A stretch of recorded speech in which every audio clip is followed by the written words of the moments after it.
here, like this one and this one and this one. I'm gonna make sure everything is stable in the stream, because I'm good this time. It looks like Make sure you actually hit start this time.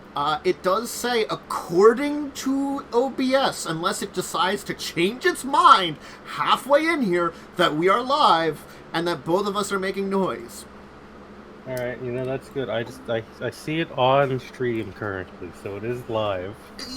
Again, OBS could be lying to me. You never know. Really good. But hi, welcome to Discussing Tabletop, where technical issues are a way of life. It's August 13th, 2022. So, joining me as per usual nowadays is my good friend Momo here. Hello. And we got some topics to talk about. I like the name of this first one.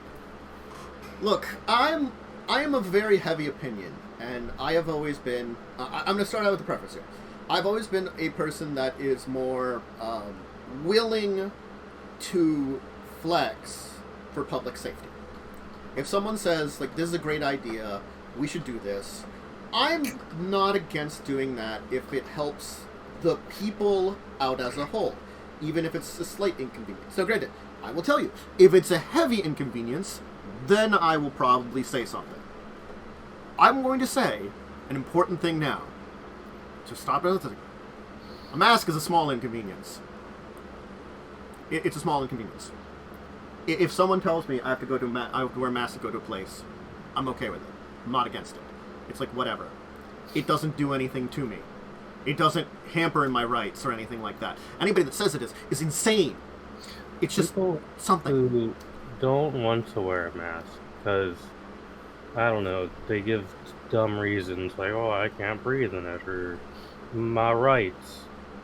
I'm just gonna say this. You are like maybe the weakest people I can think of, because I regularly, every 5 days a week for the last, at this point, 3 years, I've worn a mask at work in a 100-degree kitchen standing over a deep fryer, and I've been perfectly fine. So, let's preface it with that, is that, I don't believe there's a good argument against it on general principle of a lot of these arguments. I'm not saying there isn't a possibility for good arguments. There always is. Yeah. But rarely have... The thing is, most people don't give me good arguments. No. TwitchCon. Now, I'm going to tell you now, I am of the opinion that they made the wrong choice. Because they had already made a choice. They made a choice to say, no on vaccines, no on masks. They backpedaled to yes on vaccines, yes on masks. Now, I would prefer the latter, but they should have said that in the first place. Yeah. All you do when you do a backpedal like that is you've already pissed off one group of people. Now you've pissed off the other group of people, and then everyone's just kind of mad at you. Yeah. I am of the opinion right now, if they wanted to do a backpedal, they should have gone for the vaccines and maybe just recommended masks. Highly recommended. Yeah. That's the only way they could have possibly backpedaled this and maybe saved face. But I've got to be honest, like, I am more supportive of their choice now, but I'm still upset with them because they brought out the worst of people. Now, I'm upset with the people that are talking about it. I'm upset on both ends. I'm going to say this. Yep. I'm not just blaming Twitch's end. The people that are actually commenting on this shit, they're awful too. Shut the fuck up. Yeah, there's a lot of streamers that I've seen since this announcement that I didn't ever watch before, that I'm pretty certain I'm never going to watch now. I've only seen one, and they didn't have, like, the worst comment, but they had one that was very snide. And it made me think about it. And they're a person that, like, maybe I watch once every few months. So it's not very often. But it's like one of those things that's, like, making me rethink that then, too. Because even, like, giving a snide remark about this shit isn't the right place for this. There's a right time and a place for this. In the comment section of this, bringing forth arguments isn't necessary. Shut the fuck up. There's a time and a place for that. Just shut up for once. Yeah. The decision's already been made. Because again, be quiet. Those remarks tended towards the snideness, did kind of tend towards the more assholey side of things. And that's why it's like, not a time for this. You can have opinions about this, but make good arguments and not just randomly in the comments of a Twitter post or something, you know? I have so many opinions about things I see every day that I just don't say because, you know, it's not really the time to ever say those opinions. There rarely is, so I just keep them to myself mostly. Which is what you should do when you think when you want to say something and you're almost certain you're gonna be met with backlash. Just maybe don't. Just don't. Look, you know, I try to be a little open to a lot of opinions. Like, less so lately in the last, 5 years. Oh, gee, oh no. Yeah, I know. But there's certainly still lots of people that fall into a mindset that's not insane, but far enough away that, I don't agree with a lot. You still say insane shit, don't say it. If you want me to respect what you're saying and actually listen to it, don't go off the goddamn rails and give stupid ideas. If you have a problem with it, talk about it. Granted, TwitchCon is a private location. Yeah. It's not public. You're paying to get in. They can say whatever the hell they want. That's the first thing.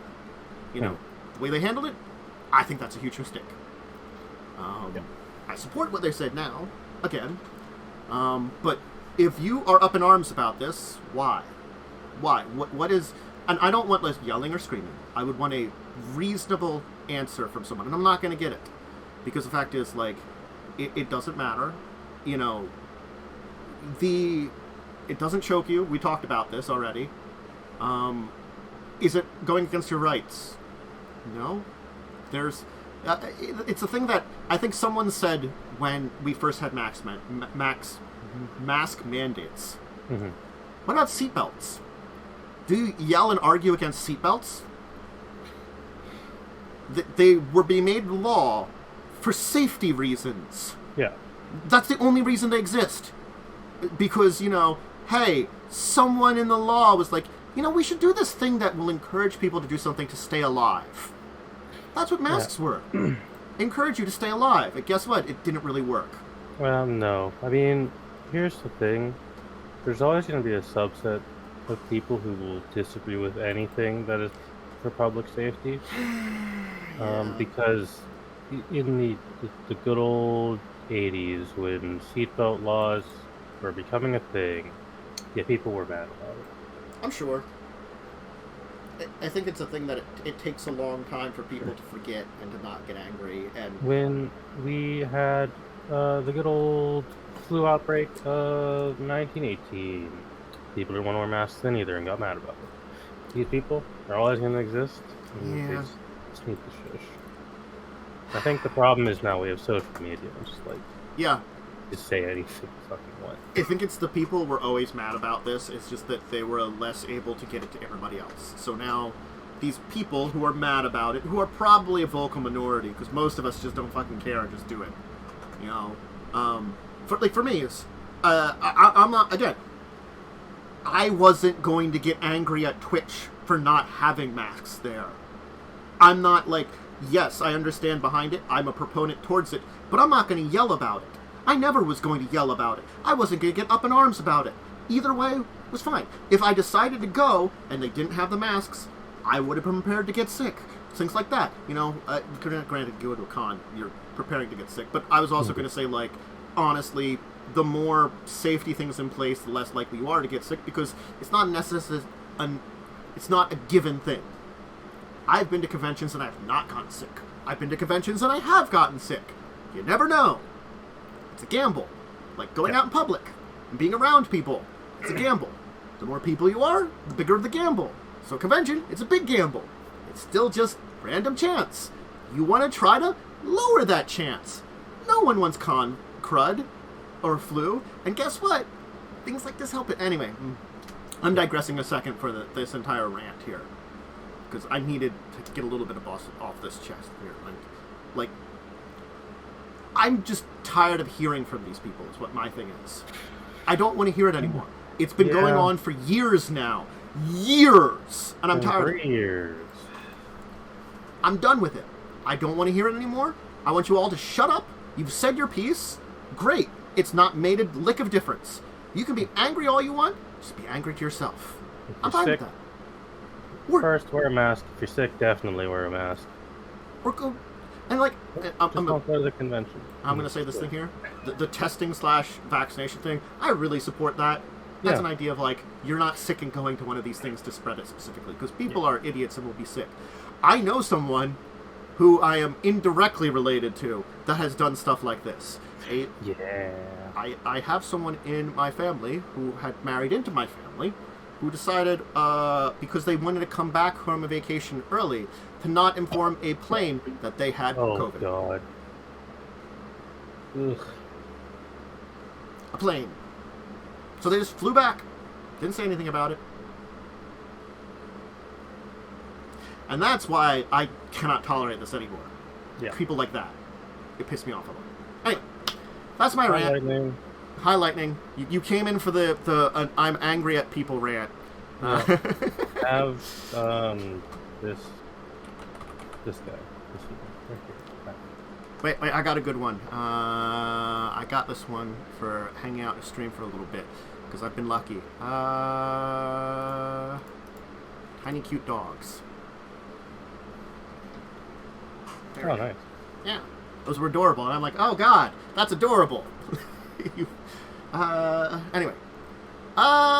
So next. Something else to get angry about. Oh boy. It's the anger episode, apparently. It'll get better the later half. Magic the Gathering stickers.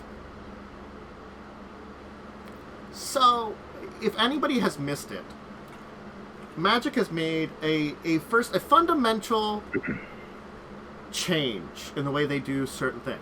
So, if you're unfamiliar with them, there have been over the years unsets. They basically are a place where they can have humor that just doesn't fit the normal game. You know, you can have very off-the-walls humor. You can also playtest really weird mechanics, some of which have actually found its way into games in the game in various forms as you experiment. Because that's what it is. It's a mixing box, experimenting box. I have to tell you, I hate the unset humor. I don't mind the weird mechanics, but the humor from it has always never been my humor.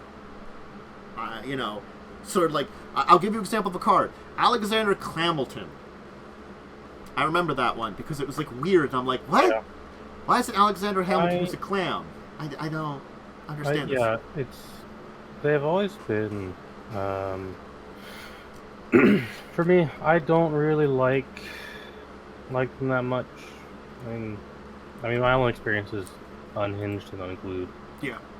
I literally never heard of Unstable, Unsanctioned, or whatever the fuck the new one is.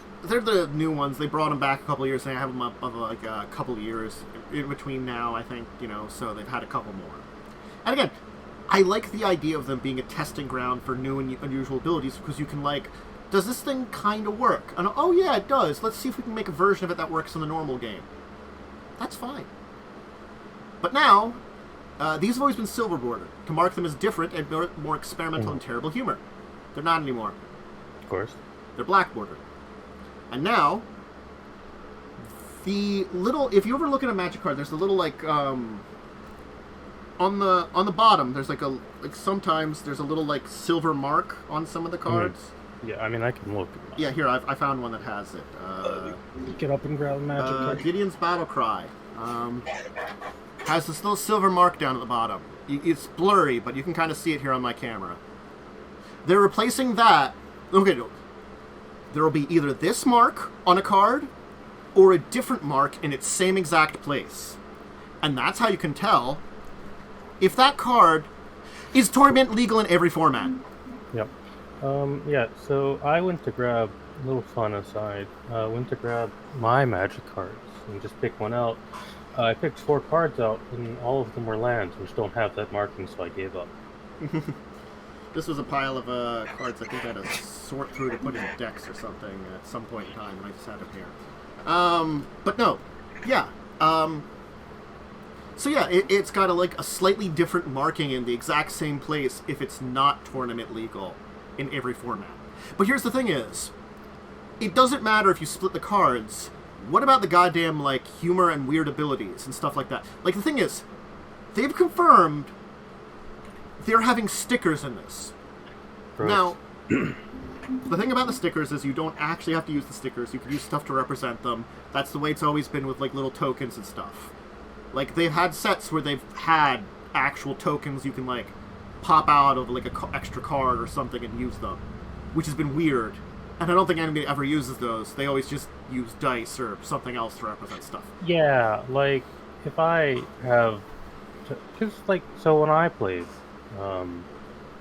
whenever I would have to use one of those, I would have a little bag of, kind of the weird, colorful stones that you could buy that I would use for mine. And the thing is, there's other types of tokens that they've come into existence now, keyword ability tokens are a thing that exist, so it's not like it's it's not, there's not a complete insanity to it. There is a little bit of insanity to it. That's the kind of weird thing about it is, you're printing out sticker sheets, where the entire idea is to use these stickers and put them on cards and then put them back. Just so you don't use tokens, okay, why have them in the first place then, in a way? Where they just generate tokens. And the thing is, the stickers have weird costs, and you've got to earn these tickets to use them. And, okay, go ahead. So I'm looking at the themes and mechanics page for Unfinity, I guess that's what this shit is called. It says that the stickers, the glue on them is like Post-it notes, so it won't damage the card and be reusable. I don't think these people have ever touched a Post-it note. They're not really reusable. The glue, goes away pretty quickly. And it's words, images, text stuff, and power and toughness that you can all get. And then, I guess it's if they have, and it's certain things are going to be tournament legal, just puts me outside there, because I'm what terrible humor are you going to have that I don't want on a card? That you're going to have that I'm going to have to deal with that, Stickers are legal. Yes. In Constructed, players must choose 10 unique stickers and randomly pick 3 per game to use. I don't like that. It's 10 sheets, because each of the sheets is completely random. No. I don't like that these are being legal. Yeah. It feels like such a weird, dumb mechanic. It is a weird, dumb mechanic, and they're making them legal in all formats. So you could be playing Vintage or Legacy, and stickers will pop out. Oh, it's bad. And I think it's the thing that I heard someone say is that it only takes one card for this to become a thing in all of them. Yeah. If there is one really good card in this set, it will be in everything then. You'll have stickers all over the place. You're not going to get rid of it. There's no way to get rid of it if they do it that way.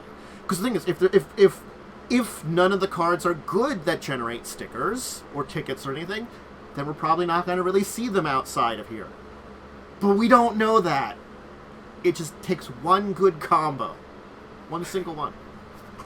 Yeah, it feels just so unneeded. Because, there's stuff for... I don't know, it's just... It's like a dumb, childish gimmick. I think I heard it best from the professor from the Tolarian Academy when he said, this sounds just like a money grab.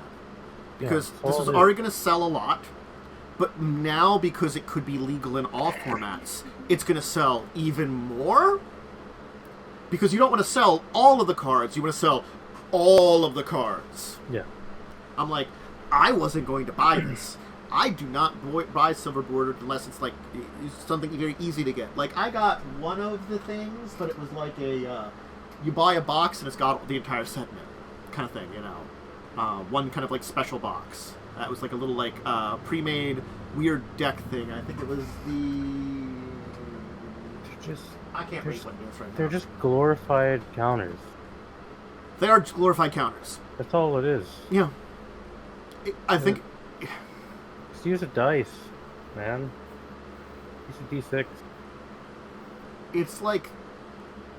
It's like a random stupid mechanic that's glorified counters.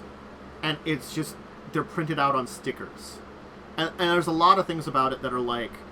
How many sticker sheets are you going to want? Because again, each sticker sheet is different. And if you're playing with random sticker sheets for tournaments and stickers become a thing, it's that they're going to be buying a bajillion sticker sheets. That's just... It just screams so much greed, and I'm just so unhappy about it. Because I think that's the big thing about it. It's less that it's stickers, and the more that because it's tournament legal, it screams fucking greed. Yeah. In the extreme way. Like, this is worse than some of their other greed, which they have had some really terrible greed things going on right now in the Magic. Oh, yeah, the current Commander deck bullshit that's going on.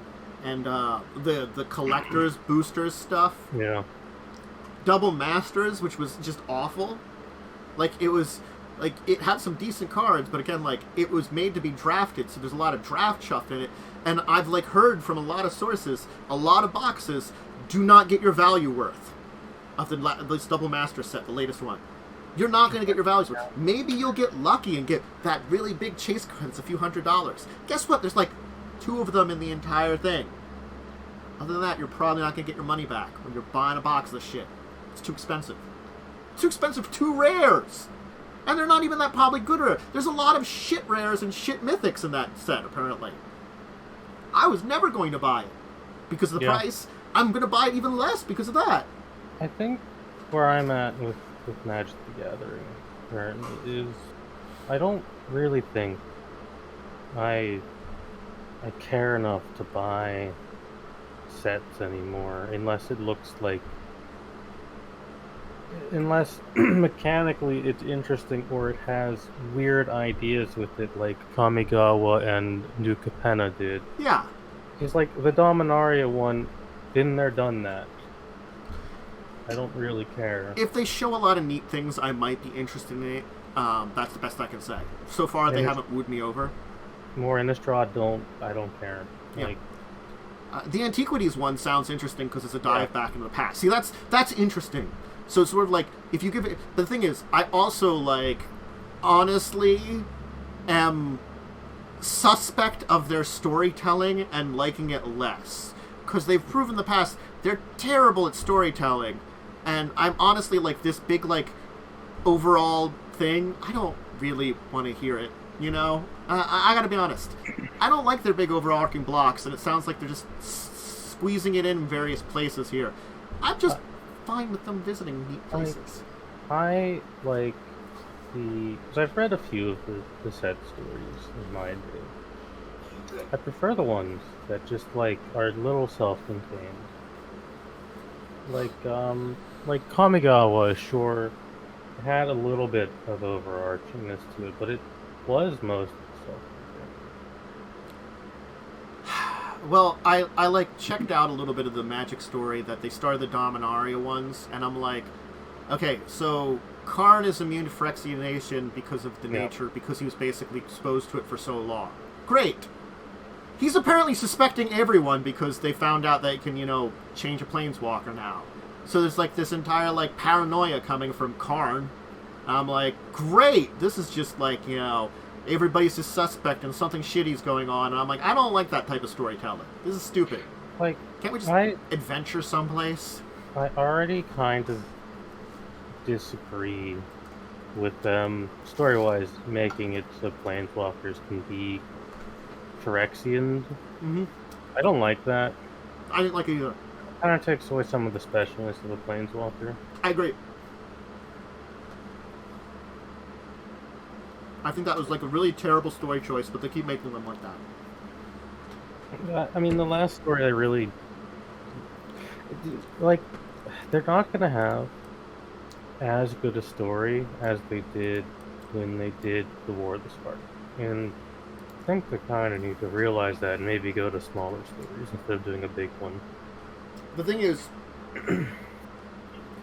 if they had done something with New Phyrexia right away, I think they could have made it much more of a threat.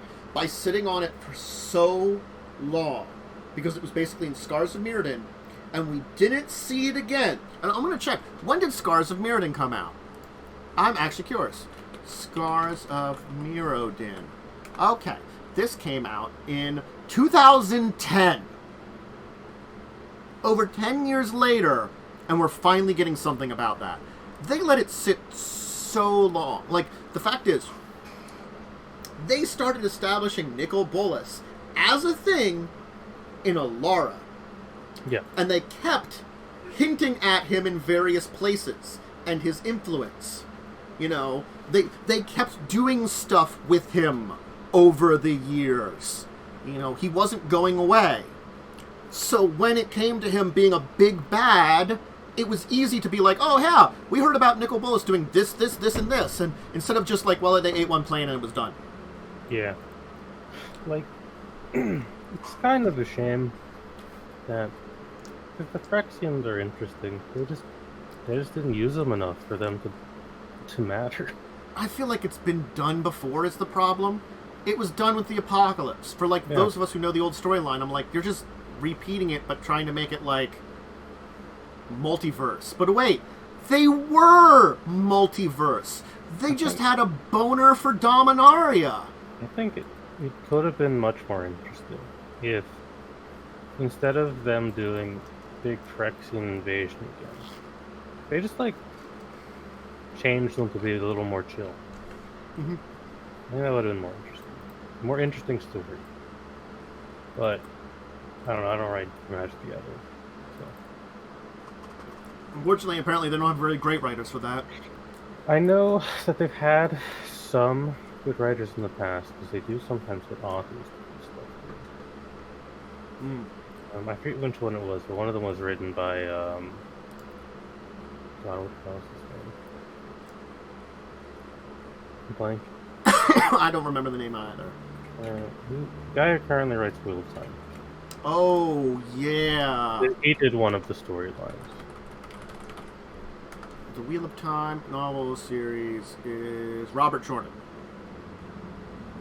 Brandon Sanders. Brandon Sanders. Oh, that's right. I see Brandon Sanders is the newer one. Yeah. He's the one who does it now. He did a magic yeah. that was set in Innistrad that was pretty good, apparently.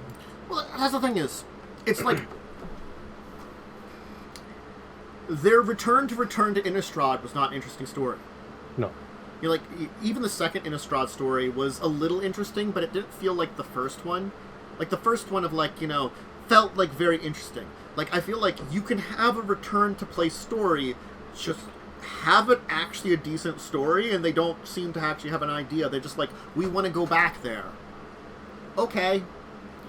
Like the second one, at least it was like, well, let's introduce, you know, like the Phyrexian, the Eldrazi stuff, and we'll make it like Cthulhuian horror.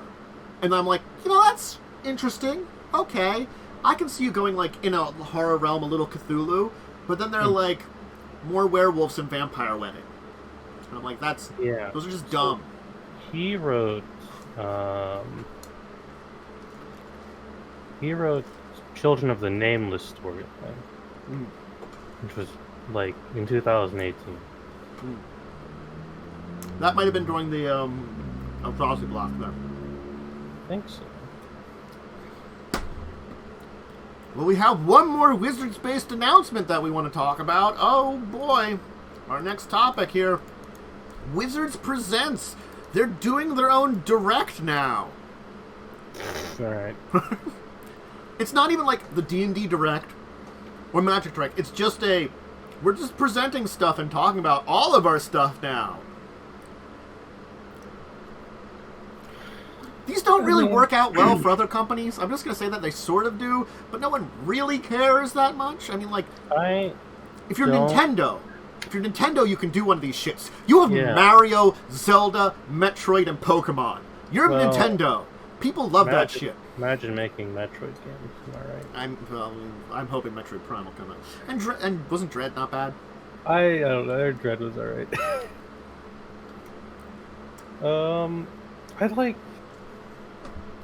I feel like I just don't care about Wizards of the Coast products enough to watch. Yes. It's like you kind of fucked Magic together, Yep. and you're currently in the process of fucking D&D 5th edition. Yep. So those are the only two things you've got. Yeah. Does that really warrant a big press conference? You got two things that people care about. Apparently, according to them, big old press conference at 9 a.m. Pacific Standard Time on 5 days from now, on August 18th. I'm not watching. I will not watch it either. I don't know. I won't watch it because I'll open Twitter and see someone complain about something they did to D&D. Or some other stupid idea that never related to Magic. Yeah, or I'll see something from Magic the Gathering, and then we'll talk about it here probably. Honestly, that might show up. It's just like one of those things I'm like, I saw this and I'm like, man, look, you know, a couple of years ago I might have been hyped for something like this. But the way things are going now, it has just felt downhill. Like, Magic side, just the greed on the Magic side has been screaming at me so much, and it's just like, yeah. It's hard to tolerate. Followed up by D&D side, I mean, sure, you're finally giving me Spelljammer, but, like, honestly, you're making, like, such stupid choices in the way you develop your game and your stuff and things like that that make it feel... I don't want to say, like, too generic. That's exactly what I want to say. You're trying to go too generic, and I'm just like, and not like a good kind of generic, like you're a generic, like, setting, like generic, like we are the most average role-playing game in existence with our most average rules that do nothing. But it says on the books they're the world's most popular what does it say on the book? The greatest role-playing game or something? Oh, that's such a lie. Like, if you tell me the most popular, I will agree with you because it is the most popular. It's the fucking easiest to play. It has the most market share. It's easy to pick up and play. It's the easiest to if I'm gonna say fuck with. For I think me, too. Yeah. If I'm gonna like give my greatest tabletop RPG of all time, it's probably a 2D20 system at this point. Or Pathfinder. It's not 5e. 5e is like alright. But there are betters. It's a good gateway drug for people. Also, I don't care about Spelljammer. I know that's blasphemy, but I'll tell you why I don't care. Because I know it's not going to be or feel the same. It's not. I know. They're going to fuck it up. And I know as soon as you said that, I knew it was in the back of my mind. They're just going to fuck it up. It's going to... The species... Whatever they call them, lineages now or something. I don't know. Yeah. They're gonna be generic. They're not gonna be cool. Realm space or wild space or whatever the hell it was called is like gonna be so simplified. It's just gonna be simple. It's gonna be a very simplified setting, and I mean that's cool, but I don't really care. It's just not my thing right now, you know. There are better. Cooler and better things they could be doing than Spelljammer. I don't know, maybe they'll prove me wrong, but I doubt it. Like, it's honestly like, the thing I think about it is, if it has enough that, like, and here's where I think, you know, again, 5e shines, is that if I could take what they have and use as a framework to add in real Spelljammer. Yeah. The thing is, 99% of the things you hear about for, like, 5e that's really cool and stuff is someone else doing something else for it that's not 5e. Wizards doesn't do shit. You know, that's the weird thing is Wizards just does not do anything particularly useful with this product. They kind of blurt out things occasionally and pretend like they're doing something, and I know. So here's my an issue I have with this current iteration of Spelljammer is you used to go into like just wild space or realm space, right? That was like the whole thing. That was the two of them. No. wild space was just referring to being in space. That was what wild space is. Okay. Then the phlogiston, which is a really weird name, which if they rename it, I'm okay with that. But it was the space between wild spaces. Because I know that in this iteration, they're just using the astral plane, because it's called the astral sea now. But the problem with that is it's fine, but post Spell Plague, it got a lot more boring because a lot of things blew up. Well, the thing is, in the original Spelljammer, the thing is, you just spent time in there quickly. You didn't really hang around in there, and like sometimes like there was stories of like weird shit in it, or like wrecks or something. But the entire idea was it was highly flammable material in between realms, so you had to be careful and like not blow yourself up, and quickly travel between them. And then like it's supposed to be all the different spheres were basically like the universe. Like you had realm space was just one of these spheres of existence, one of the areas. There was like Kryn space for Dragonlance, and I have to remember a gray space for Greyhawk. Because I know the current thing with the Astral Sea is it's full of a bunch of dead gods, which I mean that's kind of awesome. It's got dead gods in it, but it's got a bunch of like free floating planes in it. I guess that could be cool. Are they going to describe those planes? Probably not. It sounds like they're also just making it simple in a bad way, which they're just combining two things together instead of like having it like it's something else but really similar to this, but it's just simple. You could just say it's like a sea between worlds. And yeah. Like the thing is, I gotta admit, original stuff on the Phlogiston, done in like a page. That's all they had on it. Yeah. You could probably whittle that down to a paragraph, and the entire flammable shit, get rid of that. I'm fine with that. You don't have to blow yourself up by traveling in between worlds. It's just like a weird pea soup mixture that's in between worlds. No one knows what it is. There you go. I finished a description of it, but it goes in between planes. Cool. We're done. You can make it up all you want.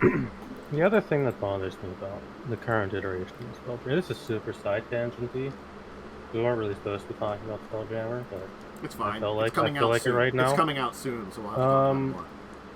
I extremely dislike that instead of just putting it all together in one big book, they decided to just do 3 small books and sell it as a bundle for the price of a single book. Mm-hmm. That just feels weird. Mm-hmm. Yeah, I'll agree on that one.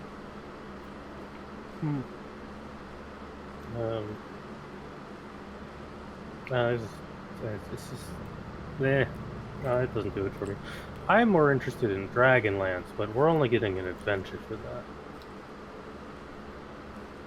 I respect that. Again, I think that's actually how they maybe should do it. Let the DM fill in the gap. The setting books have been bleh. Yeah, I think it's the thing of that, like, I feel like there has always been a need for a DM to fill the gap, but I feel like when it comes to 5e and their settings, the DM has to do twice as much work as any other system. And I think it's like something that most of the DMs were okay with doing that. If we need to do extra work, we have to do extra work. Yeah. The thing is, normally then we just do our own shit. A lot of times it encourages us to make our own worlds and stuff like that. Yeah, which is like, I think the natural conclusion of being a DM is kind of eventually just making your own world. You're fed up with this shit. Well, that's the difference between like if someone says you're gonna play Pathfinder, I'm like I'm just gonna use Galarian. I'll just throw dart at map. All right, we're in Gelt. Yeah, I can have an adventure in Gelt. I can use these areas and make my own story about something crazy. And I'm sure like if I include this mysterious tower I invented, it perfectly fits in Galarian because Galarian is filled with weird shit that makes sense. Look, Galarian. If you ever think your idea is too stupid for Galarian, I just want to remind you that a wizard got tired of politics and fucked off to the sun. Yep. French is a real language you can just take. Yep. And you can go kill Rasputin in Adventure Path. You can kill Rasputin. You could do really anything in Galarian. Also, elves are aliens. Yeah. The elves, we're not quite sure where they originally came from. They could have, they either started on Galarian, left the planet to this other planet, or started on that other planet, eventually decided, you know what, we're going to check out this Galarian world. Then they left again when the apocalypse happened, and came back again. And I'm like, what the fuck are you, what's this? We're like, and the elves are like, well, we're not really sure if we started on another planet, or where our ancestors really, really came from a Galarian, decided to leave it and fuck off really early on. I'm like, why would you fuck off early on? Yeah, like, the storyline is so insane. Yeah, but it works. I feel like 5e settings was kind of boring. Yeah. Like, even, Van Richten's Guide to Ravenloft, they don't really tell you enough information about the Domains of Dread. Yeah, they give you these, like, little excerpts on them, and I'm like, I would like to know more. These seem like they could be neat ideas. They're the core of a neat idea. Because as it stands, the only Domain of Dread that we currently know a lot about is Bavaria, or Barovia. I almost said Bavaria. That's not a Domain of Dread. That could be. That's a place in Germany. Secretly, it is a Domain of Dread. I mean, that is where... Look, that's where my people come from. Look, you know, I'm not going to deny, we are pretty dreadful while we're partying down. Yeah, but the only one we know about is Barovia because it's like, there's some cool ideas there. Like, I thought, like, the Eberron, like, ghost train, where the inside of the train, which is, like, enormously long, is the demi-plane. So you're, like, in, like, a giant, like, super train that just goes through who knows what. Like, probably, like, mist is all around it, so you can't see where it's going, ever. Which is a really cool idea anyway. Yeah. You know, just tell me more about that shit. That seems like a great idea. Super haunted train dimension. Nah, make it up yourself. I mean, I can, but like, it's. I think it's the thing that I say about some of these things is like, when I make it up myself, I'm okay with that, but also like there's certain times where I'm like, does this really fit with the idea of where I started with? Yeah. And I think that's something that. It's the consistency you want with your own storytelling, and that's not always easy. And granted, like in your own world, where you're fucking making up stuff on the fly, it doesn't really matter. You're making up stuff on the fly, or developing it slowly, or if you are pulling a lightning in you, you're building it up over a long period of time and developing something it's enough that you don't have to worry about shit like that because you've already. Well, don't worry, we dragged Cell into it too, so we got a third one now. Mm-hmm. But the three of you are working together to build we're working a world. To build our lovely, chaotic mess of a world. But see, that's a lot of work to get to that point in time where it's something. One con, it is finished. Please help.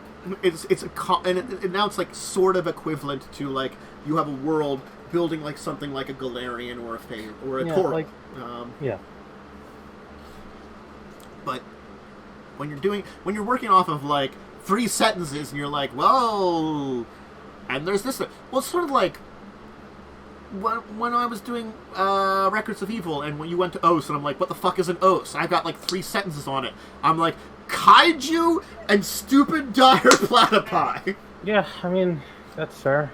Or like with my Star Wars shenanigans. Mm-hmm. There's a lot I just don't have to go off of because, like, there's so much conflicting information, so I just have to make a decision on the fly. And sometimes I just make up my own dumb shit, like partisan Gungans on Naboo.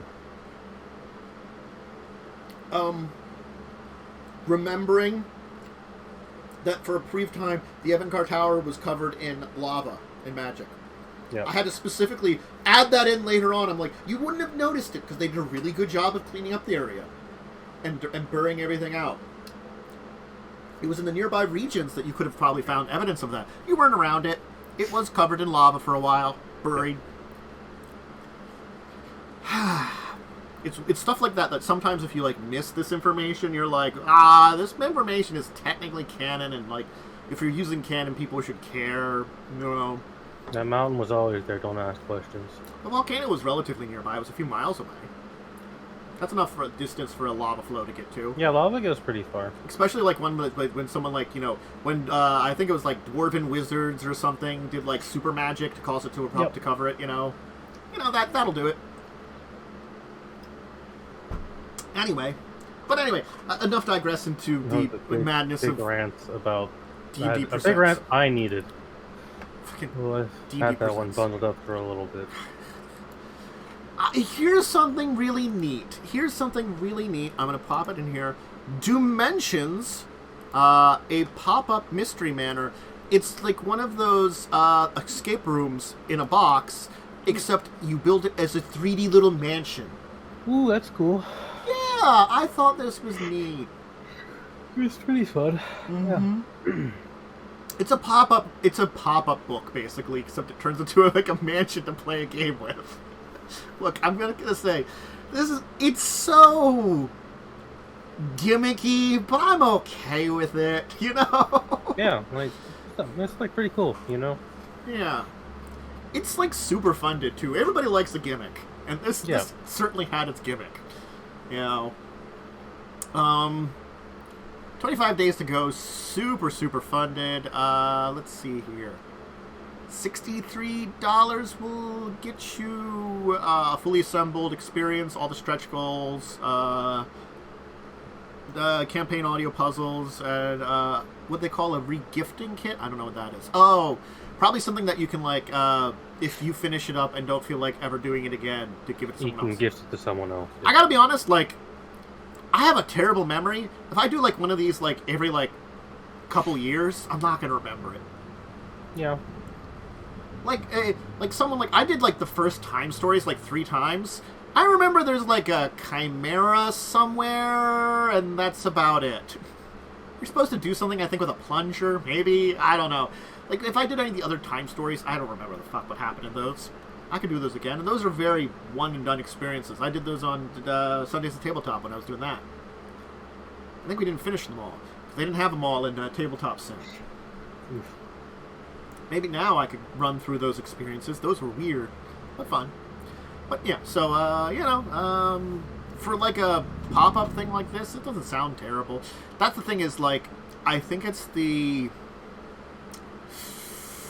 differences of, hard to redo experience. So, if there is some replayability, that's the question I have about it. There might not be a lot, which, it's the thing of people pay to go to an actual escape room, so and that's expensive.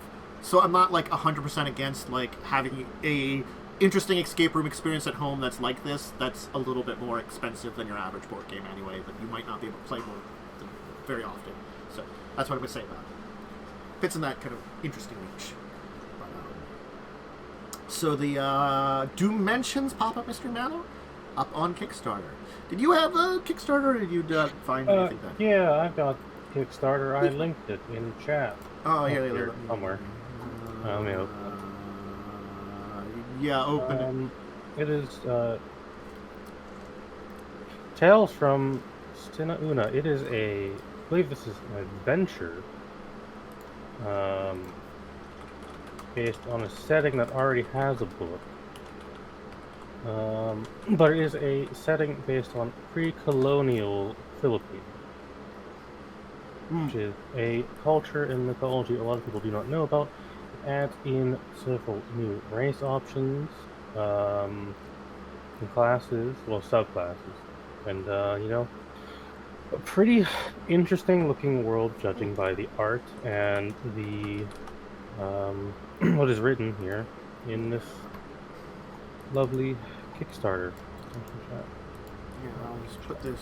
You got the link up then, or I got the link. I'll shut up. I keep forgetting I can post the chat. Yeah, you're a mod. Think of that power.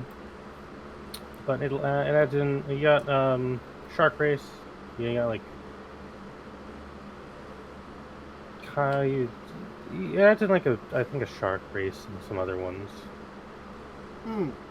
Okay. Which are based on Filipino mythology. various monsters based on the same mythology. As in the world, again, also based on the Philippines, which is very beautiful. Neat. Yep. Yeah, it's a very cool art style. So, like, I'm honestly Pretty sure it's like super fun.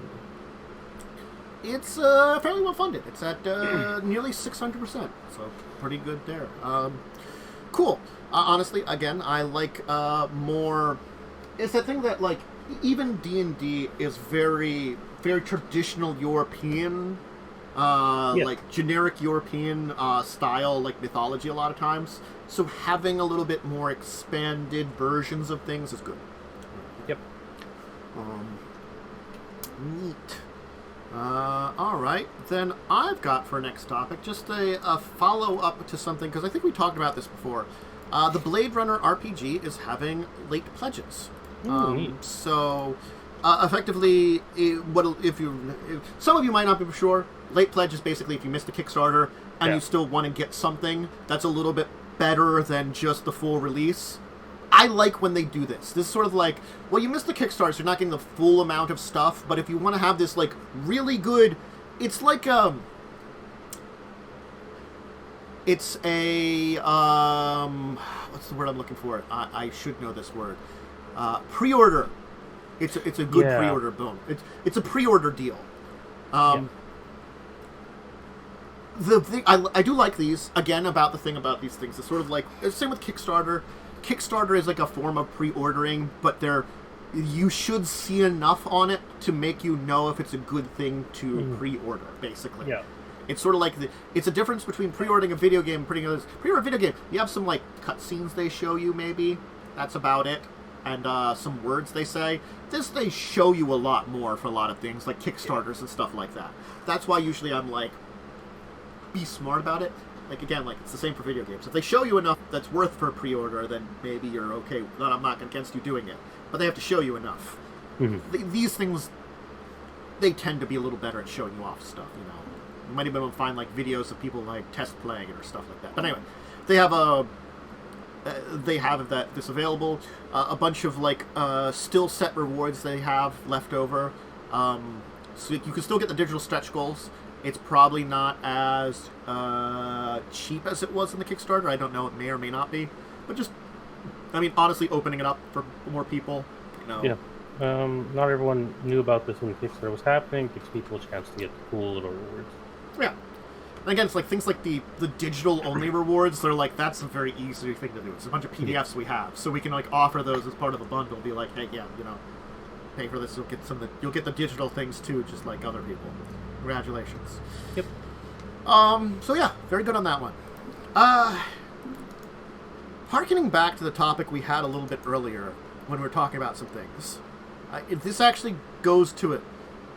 Free League Press is doing a Lord of the Rings role-playing game, but for 5e. And that's the thing is, like, it's someone else doing something for 5e and developing, like, stuff for 5e and putting up settings and stuff. I mean, it comes back to 5e not having a lot. Anyway, so they've got 6 original heroic cultures from the land, 6 new classes, a bunch of adversaries, rules for journeys, councils, wondrous artifacts, and the subtle magic of Middle-earth. So it's an interesting idea. And the core compendium will enter pre-order this fall alongside a scenario module entitled Shire Adventure. Lord of the Rings is in that weird spot that I do like it, but also like it's kind of like there's a lot of stuff on it, so it especially with the movies that came out. Like, I was a fan of the stuff, but not for like I only read The Hobbit because I had to at school. And they didn't have me read the Lord of the Rings, and I had seen all the 60s animations. Which, if you haven't seen those are very weird, but also really fun. I do love the animated ones. Yeah, they're like 60s animated ones. They're very interesting art style, and they do a good job of telling the story in a very concise way. Yeah. For both of them. Honestly, because The Hobbit is a really concise book. Yeah, it's not a very long book. Yeah, it could have been stretched to 2 movies and they made it 3. That's an opinion I have. Ooh. Movies were bad. Mm-hmm. Well, the first one was fine. The other two were bad. Well, the first one was like a good halfway point. Yeah. And the other 2 movies should have just been 1. The third one was pointless. Mm-hmm. It's the thing that, like, our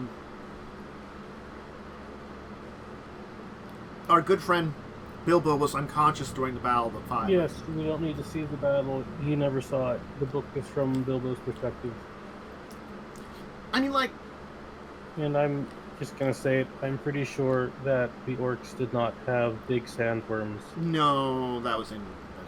Like, I don't mind the idea of seeing the battle because it's a movie and we're moving away from having him. But there's a lot of stuff they did and a lot of, like, the in-person stuff we didn't need to see. We could have had a lot of those things that happened, that we know that happened, just happen in, like, during the battle. Movies are also, like, kind of. Yeah. But, regardless, I think the world is pretty interesting. I'm not as... The thing about 5e, because it's very generic fantasy kind of build, it screams magic a lot more than Lord of the Rings screams magic. I think that's where my issue with this comes in. Like... Yeah. I mean, Lord of the Rings has magic, but not in the same way. Yeah. As 5e. Like, because a lot of the people who can do magic, you know, your Gandalf, your Saruman, they're, like, basically angels. Mm-hmm. In Lord of the Rings, wizards are basically angels. Yeah. Most people can't do magic. Most people are just people. Yep. Now, if it's sort of like we've got 6 new classes because that's what we have to like, add in that subtle magic of Middle-earth, because they do talk about that, it does mean there's a bunch of classes and stuff from 5e which might not work. I could see the martial ones in their entirety. A lot of the casters do not. Now, granted, maybe they will give you the option to play whatever it is that Gandalf is called. I don't remember off that. Oh god, yeah, I do not remember what they're called either. However, there are a few problems with that. Mainly being that they basically are older than the world itself. Mm-hmm. And they're not really allowed to use magic to help people do this shit. Yeah. But when they die, they come back or something, too. Sometimes. Sort of. Gandalf was sent back because Saruman fucked up and basically gave up his title. Mm. There's a lot, because I haven't read the books, which might, I think, add to details that the movies didn't have. The movies are very different from the books. They're actually not a good adaptation. I've heard that. A lot has changed. However, they are fantastic movies. Yeah. Like, there's other. Like, I don't want to digress too much into that because I could digress into talking about that for a while too. But oh, I could too. I think it's sort of like when you would make, like, because people have made their own Lord of the Rings system. I think that's better for it. For 5e, I understand it makes it open for more people. Especially because Free League, I think, were the ones that did the Lord of the Rings RPG. Yeah, they have the One Ring. So, like, they've experienced building on the Middle-earth world and putting it into a role-playing game. It just... I just feel like 5e in its nature, unless you're going to disregard 95% of the basic book and only go for, like, the rules, doesn't work. Like, I could see them just using the dice system and the save system, like the very basics, because, like, you could say, oh, we're using the D20 system, most people aren't going to know what that is. But when Yeah. you say we're using D&D 5e system, people are going to know what that is. Yeah, I think it's the familiarity that 5e has become as a term. It's the unfortunate nature of 5e's popularity. Well, I can see there's certain things they could do, like, you can use because again, like, also, like, there's not going to be tieflings, dragonborns. No, I don't think there's gnomes. Like, there's what? Halflings, elves? You've got halflings, elves, dwarfs, man. Maybe half-elves? Half-elves do exist. Elrond's a half-elf. Mm-hmm. So, and I'm not sure about half-orcs, though. I don't think that would exist. Maybe? I don't know if they'll let you play an orc. Yeah. For obvious reasons. Yeah! Or, you know, and like that's why I think, like, the half-orc might go out. So half-orc, tiefling... The main races.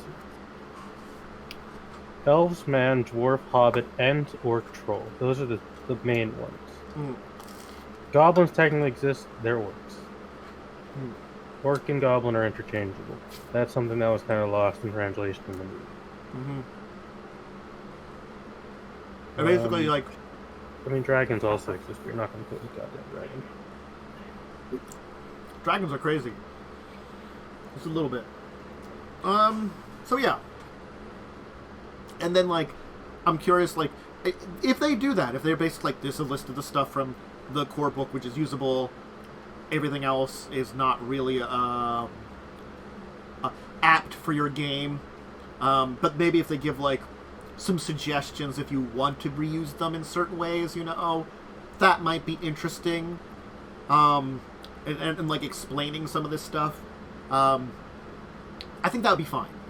But I need a... The thing is, like, it's like that thing of, like, I don't see that reassurance just in them talking about it, but there's this part of me that's like, it doesn't feel like it fits perfectly for 5e.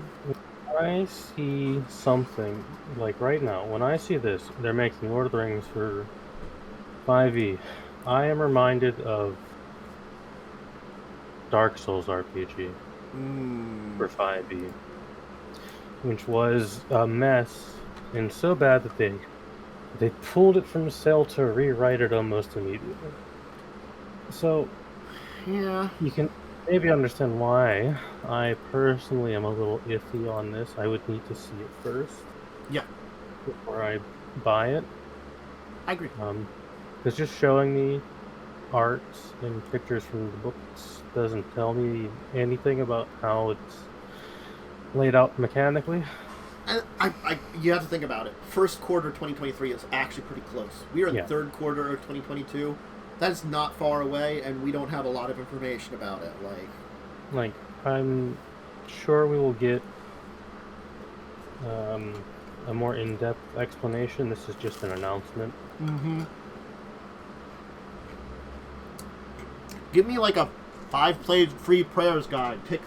Take stock from what Modiphius does. Like, you know, give a little bit of like a starter guide for free. Because I was very hesitant when they announced the Avatar: The Last Airbender RPG. Mm-hmm. But they gave out a free starter set pretty much immediately, and that reassured me that, okay, this is exactly how it's going to play. That fits within the world they're trying to replicate. It's fine. Yeah. I don't know if 5th edition's gonna... 5th edition is not like Lord of the Rings in any capacity. So it's like, there are portions of the system that certainly work. You know, it's just like, if we remove the legacies, as they call it now, races, what species, whatever. Legacies, I think, is what they're called now. Whatever. The different species that you can play, and the classes, then I think 5e works fine as a base system. But the thing is, when we're removing that, we're also tossing magic out the window at that point in time, and we're just a bunch of people with swords and shit. You know, okay, it's, again, that subtle magic of Lord of the Rings that kind of exists there.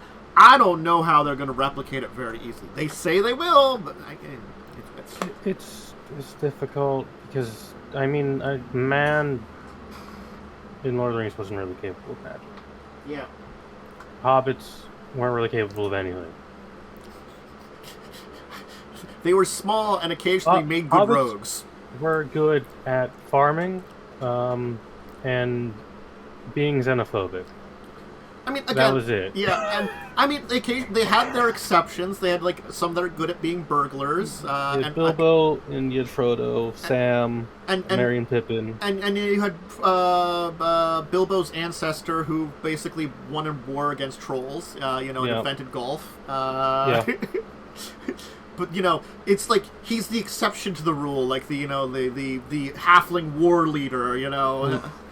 But Bilbo also didn't want to do it. Yeah, he kind of got tricked into it. He had to be, like, forced into it. Yeah. He liked it afterwards, but it was more of like, I guess I should have done that. Gandalf just showed up at his door and said, "You're doing this now, buddy." Mm-hmm. Alright. One more topic. I wanted to use this because I want to prove we don't always just hate on these people. Monopoly is a neat board game. Oh shit, they've done something good for once. Venn, a clever party game where clues and art overlap. You're making a Venn diagram of stuff. That's fair. I can see that being a fun little party thing, That's the thing, that's the only reason I want to talk about this is because, I mean, men got magic from the rings, but also were like cursed. Yeah, they did. I'm very accurate. Yeah, the men got magic from the rings, but then they became the Nazgul because the rings were cursed. I guess elves kind of have some like naturey magic or stuff. A Galadriel can do magic, but she's a full elf. Because full elves are actually spirits; they're not physical beings. Only half elves are physical beings. In the terms of mortal, because elves don't actually die; they just leave. Did Aragorn's girlfriend make like water in the movie? I don't know if they would do something like that in actual. I don't think that happens in the books. Yeah. Like when they first met. Yeah, I don't know about that. Anyway, Venn diagram. It's like you're making a Venn diagram of stuff. Pretty neat. I don't know. It's sort of like, I think the only reason I really wanted to talk about this is sort of like we shit on USAopoly a lot, and we shit on Steve Jackson Games, and we shit on Wizards, and I want to be like, they do good stuff occasionally, or neat stuff that's fine. I mean, when it's not a Monopoly board or a Clue board, it's usually fine, or a Yahtzee thing. Yeah, when it's not like weirdly branded, just some kind of game that shouldn't be branded that, Yeah. it's just usually fine. But no, I mean like, based on the popular and familiar Venn diagram, is Venn diagram really that popular, or is it just something people use because it's useful? We're often forced to use it in school. Yeah, familiar, that's correct. Popular, not sure. I don't know. You can check out my top 10 diagram lists next week. Top 10 Venn diagrams. Number 3 will surprise you. Team or player, the first to decipher the art cards and guess correctly wins. So I guess it's I guess there's two sides, so you can do a one-on-one or you can do teams against each other. And you can find secret words based on the clues given or arrangements in the art card. So it's like it's a deductive game that you work together. Pretty neat. Yeah. So it's cute. It's neat. It's fine. It's a game. It's there. Yeah. I mean, this is fine compared to some of the other shit. God, it's like, it's the sad thing that like, it's the same with most of these companies. Well, less Wizards nowadays. Is that a lot of times they do a lot of really horrible things that I'm like, why are you doing that? And then they like do one thing that I'm like, do more of that. That proves you can do good stuff. And they don't do more of that. Then they give us another, because the next thing we know, we're gonna have a Monopoly or a Clue. I'm gonna be honest. Or Munchkin's gonna give us Munchkin. I don't know. Barnyard animals or something stupid. I think they already have that. They've done every barnyard animal in existence as their own. Now it's just all together as one or something. Or like Munchkin Animal Farm. There you go. That's. Oh no. that's that's a really horrible idea. Munchkin 1984. The problem is with the Animal Farm when I could see them doing it and just having that really terrible humor. Yeah, to go you along would have the really bad humor. Mm-hmm.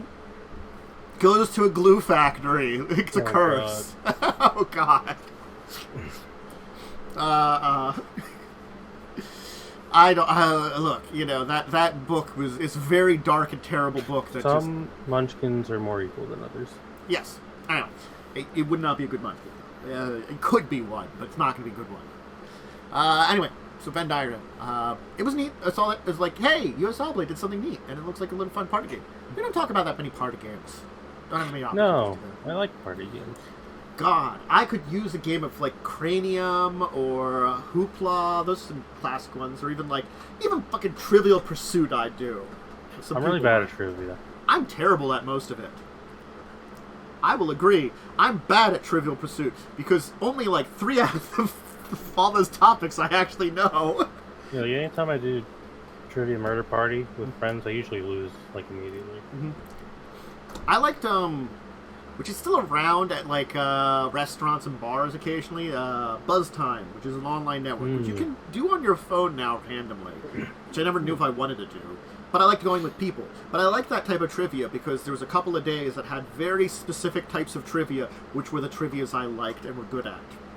You know, so there was a couple of games on like Tuesdays and Wednesdays that were really good trivia games that I could do. So I liked going to those. Anyway. That's a little shout out for that. It kept going away from businesses that were near me, so that I wasn't playing it anymore. Hey, I've got a topic for today we can talk about. Hey, is it showing up did I show up when I did the docket? Did I put it in here? I did! Cool. Player versus character knowledge. This is going to be a 2-part series we'll talk about some more similar to this last week of character or player versus DM knowledge, which is an extension of this. But I wanted to talk about the basic, which is your player versus character knowledge, which is a pretty big thing to understand because this gets into the same thing of DM versus player knowledge to a degree. It's how much do you know? And it's a very important because you're never going to play off of the knowledge. Like, you can't separate all the knowledge you have from what you play ever. You have to try to make sure to mitigate it. Sort of like a good example would be granted I'm not huge knowledge of it, but Star Wars. When we're playing the Star Wars game, there's a bunch of Star Wars stuff that like probably I as a player know about because I've seen a bunch of Star Wars movies and stuff like that and played some of the games. Does my character know these things? No. Like, we've discussed knowing Anakin is Darth Vader. We've had hints at that kind of thing, but I don't know if we actually know that in game. No, I'm pretty sure, like, not really anyone actually does that. Yeah. But we've had hints that, like, we know that, like, he's a fallen Jedi that assisted at the end of the thing, you know? It's like a Jedi betrayed. Make his character. Like, from knowledge instilled in, you know? I could make assumptions about who it was. Like, I probably would have a short list that might have Anakin on it about, like, people that would possibly... But I wouldn't jump to the conclusion that he was the one that was Darth Vader, you know? It's sort of like, as a former Jedi in that game, and being informed that Darth Vader is an ex-Jedi that joined with Palpatine, the Sith, I'm like, shit, who might be able to corrupt it? Well, you know, my character's brother got corrupted, so that opens up who had signs that they could be corrupted. Because, like, I'm sure, like, there were signs there that I could have read that I'm like, oh, man, I didn't read these signs, you know? Yeah, you were too busy fleeing in terror when he showed up. Yeah, definitely. When all the murdering happened.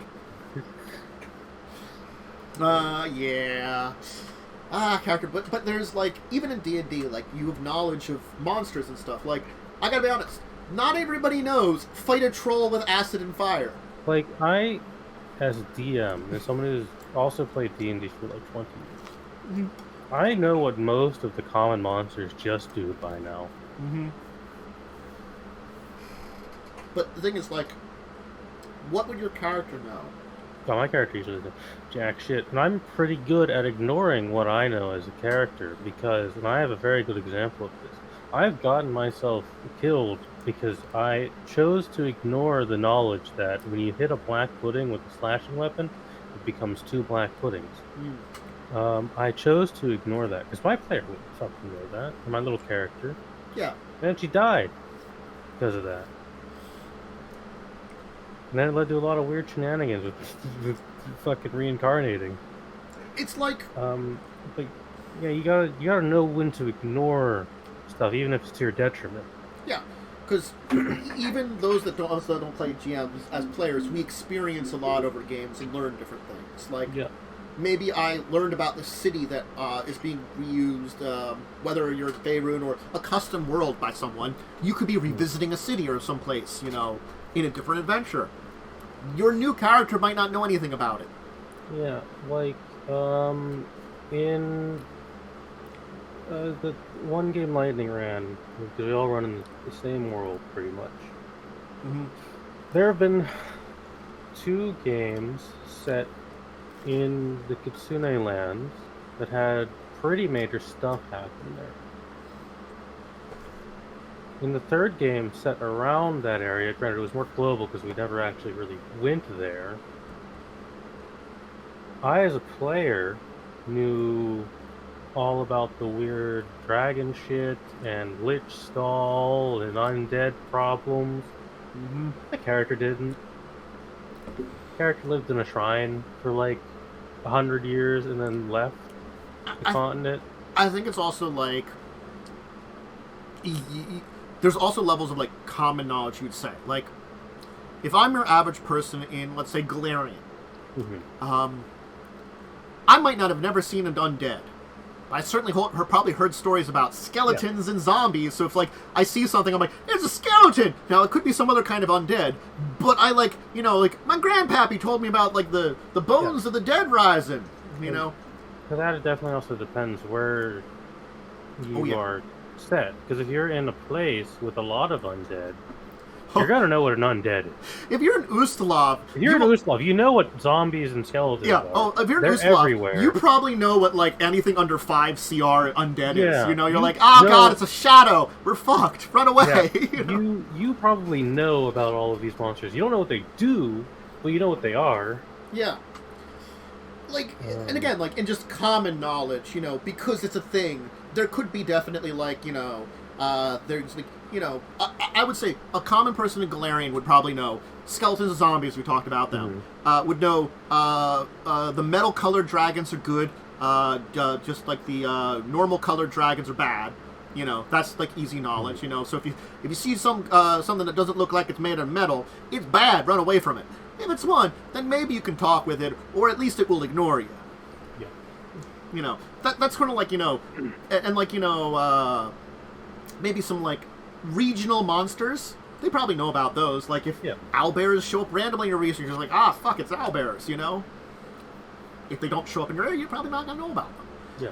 But, like, again, there's that level of common knowledge is, like, you know, certainly if your town has a little bit of religion, you probably know about, like, you might call them all the same, but you might know about demons and devils versus angels and stuff. Yeah. You might just be like, it's a demon when it's a devil, you know, you wouldn't identify it.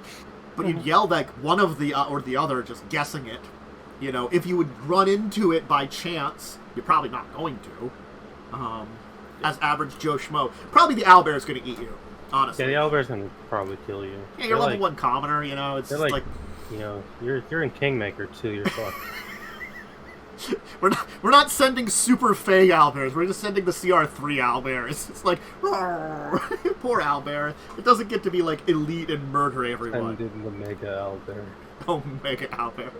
It is the alpha and omega of owlbears.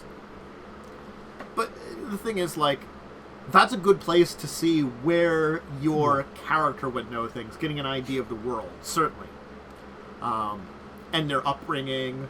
Yeah, you know. You know, Lightning is the game I'm in, where we're in some human land. That is stupid. Lightning's character's not from human land. Lightning doesn't even roll history checks, because Lightning's not going to know.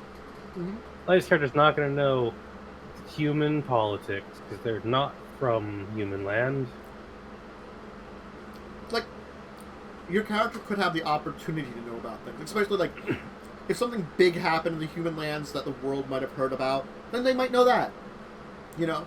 If it's something internal, might not know about that. If it's something you would have learned about in education, might know that.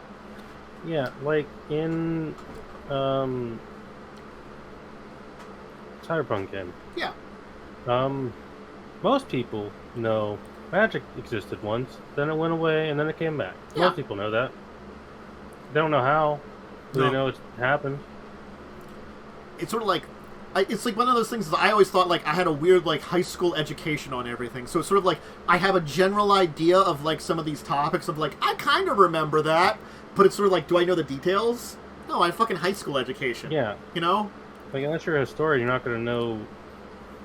Even historians don't know in that world why magic is. Yeah, there was there might be like, you know, there was a big war and magic went away in the history books or something, you like, know? in the history books, it's like there was a big, huge war and crisis, and then magic went away. Mm-hmm. That was like 2,000 years ago at that point. I mean, certainly that kind of stuff might appear in the history book, but... Yeah. Like, even in a modern setting, it's a little more difficult to not have certain knowledge just because you can just look it up on Google or the equivalent of Google in that world. Being in like an Earth setting, that's hard to like be like, what do I know, what I don't know. You just look stuff up. Yeah, because again, like even like your character can just look stuff up. Yeah. And the thing is, like, depending on how deep you might have to dive, I might have like I think for like Legacies of Kain, I'm like, well, what do you want to find out about? If it's basic knowledge, sure, you just know it. If you want to deep dive into something, use some Google foo, thank you, and roll like computer checks check. You gotta make. Yeah, might not be a difficult check, but I want to see how well you do at your Google foo. You know, because that is also a skill that people have to develop, is knowing the right thing to search and where to look. Mm-hmm.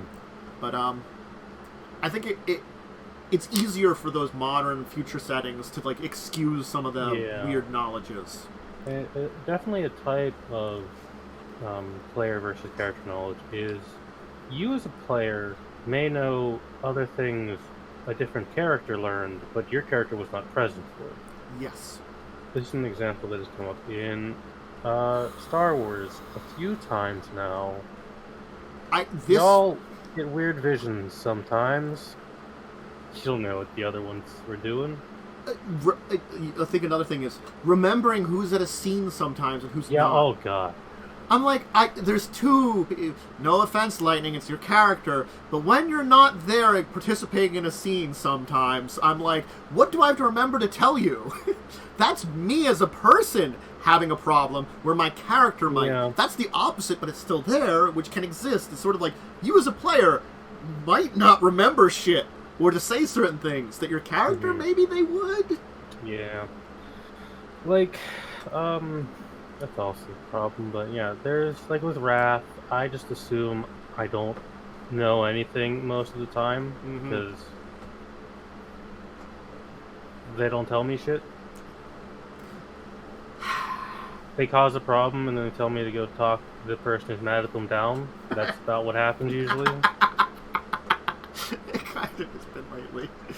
Look, you know, again, it's that weird point of like, I'll miss this game when it's done, but I'm also going to be glad. I don't think I'm going to do any large 5e campaigns. I think I might plan for some shorter 5e games, but I think if I want to do another large-ish campaign that's multi-season long, it's not going to be 5e. No. I might do a Pathfinder 2nd edition game, honestly. For me, 5e, I usually will not go past level 10. Yeah. Because it just gets too much. It's one of the reasons I gave up on combats. It's like, I gave them a bunch of weird abilities, and like, it was neat, and like, they've used them for non-combat abilities, which is great. But like, I don't know what they do in combat. I have no idea. They have weird shit to begin with.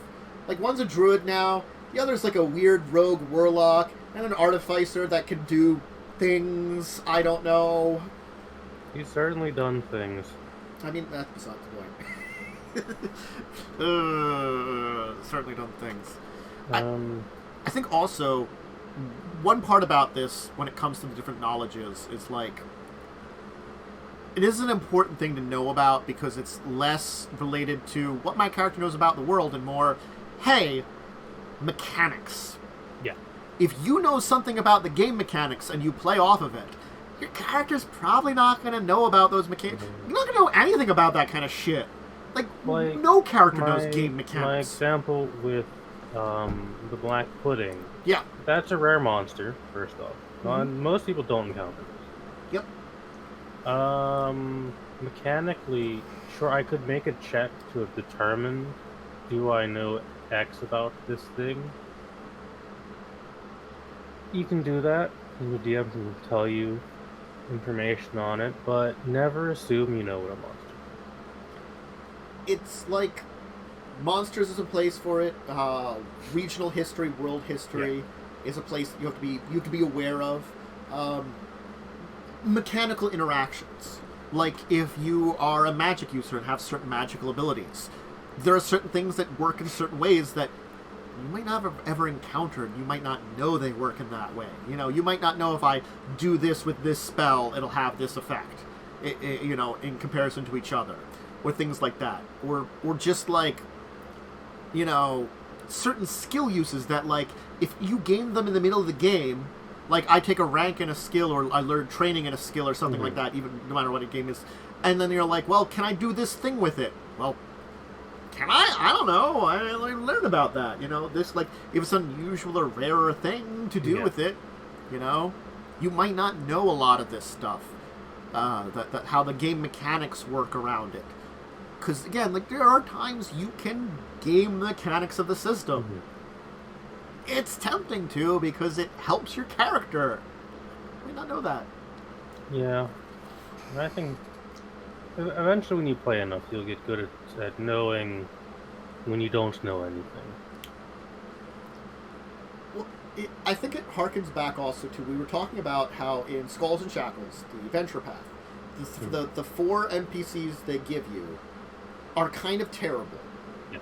The reason is they're made like people. Yeah, they're people. And granted, they're NPCs, they're heroic NPCs, so they have a little better stats, but they're built them in such a way that they are people. Yeah, they're not numbers on a sheet, they're an actual person. Like Cog has no wisdom, but he's a ranger. Yeah, I mean, that's a little weird. He's good at the favorite enemy and favorite terrain part, you know? He doesn't have any spells. Maybe, like, giving him some, like, stat ups that, like, if they go into wisdom, he can get a level 1 spell. There are ranger archetypes that just take wisdom. I mean, I could just give him one of those just to make it better. Yeah. Like, just give him an archetype that doesn't have spellcasting and make it a little better for him. Because honestly, like, it's fine not to have the wisdom. It's not a critical thing. It stands mechanically, he cannot cast any spells. No. He has an 8, I think, which is really low. He just functionally cannot spellcast. It's just the idea that, like, making a character that has more character, that's a thing too. It's sort of like, this entire thing goes down to a little bit of character creation in it too. Like, if I'm doing my character creation in such a way that I'm super min-maxing, making my character perfect, you know, like going in this exact build, the thing is, when I'm doing that, I'm not treating my character as a character, I'm treating it as you as a player would want it. And I think you need to, like, separate that out in the same way. Like, taking a perform just for the sake of having a perform. Taking a profession just for the sake of it. Taking a craft. Taking some knowledges that you're not going to be great at, but maybe you just want to think your character might know a little bit about that stuff. Like, I will say, Misty, that game, she has stuff like craft alchemy. Never gonna come up. The only really knowledge that she has is religion, because she's an inquisitor. I didn't build, you know, in a way that, like, alright, these are the skills I know I'm going to need for this game. I just built how I felt the person would have developed over the life, you know? Well, granted, if like, when someone says it's a pirate game, and, you know, like, me as the DM, I'm like, I recommend you take Profession Sailor. That's me recommending that, you know? Yeah, that's like, you're gonna be on boats, pirate game, you need sailing, you need some swimming. Yeah. These are, like, Profession Sailor, swimming, climbing, these are good things to take. Even, like, knowledge, geography, like, I went down a list of, like, 5 different things that I'm saying, like, these ones you could easily explain to any of your characters having, because it's pirate boat game. You live in a place with a lot of boats. Yeah. You not only live on it, you could have had experience on a boat. Granted, at the beginning of the game, you are press gang. Doesn't mean you didn't have experience on a boat just as a sailor. Rio, fun fact, was a doctor on a different boat. And got kidnapped. And he got kidnapped. Mm-hmm. So, like, there is, like, that, too. Like, you know, but that's on me as a DM. This comes down to a thing of, like, I have to, like, give people an idea of what type of game it is, and you want to hear that. If your DM doesn't do that, ask some questions. Get an idea. Mm-hmm. You know? Like, if you're doing an adventure path, at least with Pathfinder, a lot of them come with a little player's guide. Yeah. That gives little recommendations of, you could play these options don't really work, like a Skull to Shackle. You could play these classes, but a paladin doesn't work in this game. Nope. Paladin does not work at all. Like, I mean... No. I could see you trying to make it work, but it would be really, really, really, really, really hard. It mainly doesn't work because of how Smite works in Pathfinder. Mm-hmm. Because most people you're facing are going to be neutral. Mm-hmm. Then there's some evil ones, but it removes your ability to smite. And storyline-wise, if you're playing a paladin, you have to have everyone else be good, chaotic good. Yes. And maybe, like, once you get your own ship, sort of like, you could do things like, when you're fighting pirates on the other ship, and the first time you're forced into it, not kill them. I could see Paladin working as the captain role. Mm-hmm. The one guiding what the party is more or less doing. And I could But as someone who isn't the captain, it would be very difficult to do that. And I could see, like, there's certain things like, you know, pirate hunting, or like, you know, or, you know, there's still like raiders and stuff like that, people that are like pirates but not unofficial pirates of the thing, of like, you know, like, sort of like, a paladin could have like the goal of like, I'm going to bring a little bit more order to these shackles. Like, it's like you look at it and say like, okay, there's these pirate lords. They're a little dangerous, they're a little out there, they have their own rules, but they maintain a relative order here. So let's ensure that they have control at least, so I can bring a little bit more order to this place. Let's get rid of some of the scruff that doesn't listen to their rules, you know, goes outside the bounds, you know. So I could see a paladin character working, but you have to have the entire team be good there, you know. You could do, like, you know, the rogue pirate hunter, you know, things like that. Paladin would not work in our current party. Oh, no. Because the majority of us are captains. Mm-hmm. I feel like you definitely scream that kind of chaotic neutral team very well. But it seemed like that's the thing, is like, on every level of view of a player, from character building to playing the game and to even the mechanics, you have to be ready to, like, it's just a little bit of effort you have to do. You don't have to be perfect on it. No one says be perfect, you know. Sometimes you might do something incidental without thinking about it, you know, sort of like, we're fighting a troll, and, you know, like, in another game, I just fought a troll, and I'm not even thinking about it. That's, like, the different game, that I didn't learn about it from this game, you know. I might, like, you know, like, I'm just use acid arrow or something. I've got that prepared, you know, and I'm like, oh, shit, that's right. That was the other game where I learned about trolls' weaknesses. Ah, damn, you know. You could kind of excuse that sometimes, especially if it's mistakes like that. I mean, in a logical sense, you just cast a damage spell at a thing attacking you. You can write that off, right? Maybe you panic and that's the first way you thought of it. Mm-hmm. And maybe you could, like, assume things or, like, make guesses, like, you know, you can give the excuse of, like, hey, maybe that troll had a campfire. That must mean they'd be okay with fire, so I won't start with my fireball. What's my next best spell? Acid arrow. Okay, I'll use that. You know? That could have been your character's thought pattern. And that's an easy excuse for it. You know, granted, maybe you don't... A DM, like, if you're doing it, like, once in a while, they might not say anything about it. They might say something if you do it a lot. Like, I will confess, in Skulls and Shackles, when the figurehead of that one ship came alive, I knew, more or less, it's probably going to be weak to fire. However, it was also made of wood, so I could make that assumption very easily in game. Mm-hmm. Or with the dragon turtle, I knew it wasn't going to be to fire. It's a dragon turtle. I still told Yakul to shoot it with fire. Yeah. Because He doesn't know what the fuck a dragon turtle is. Oh yeah, it's just shoot it with your gun. You know, it's like see if you that got works. a gun, use it. Yeah. It's that thing that you're gonna know stuff. I think there is like a gateway to the topic for next week, which I said is going to be GM versus player knowledge, and I think that comes down to a very good point, because that has some other levels to it, a little very different levels to it too, and that comes down to a good example would be I was an assistant GM in a game. Okay. Mm-hmm. Now, the only reason I was an assistant GM was because we were playing 4th edition, and I was setting up all the maps. So I had to know what the monsters were and what the maps were ahead of time to prepare all the miniatures that I owned and get to like a list of them and be like, this is the monsters that are going to show up in the adventure. These are the rooms they're in. Now I'm going to be able to pull them out and have them ready and set up these maps, you know, and be ready for it. I didn't really look into details in the monsters, but you pick up stuff. Yeah. And there was this one thing that I picked up on is you're supposed to like rescue someone in a circle. I said nothing about it. As soon as we saw it, one of the other players was just like, hey, that person in the circle, we should probably get them out. And I'm like, cool, I don't have to say anything about it. I incidentally saw that, you know, like they were about to sacrifice someone. And if you don't get them out in like a number of turns, they get sacrificed and more bad stuff happens. You have to fight more stuff.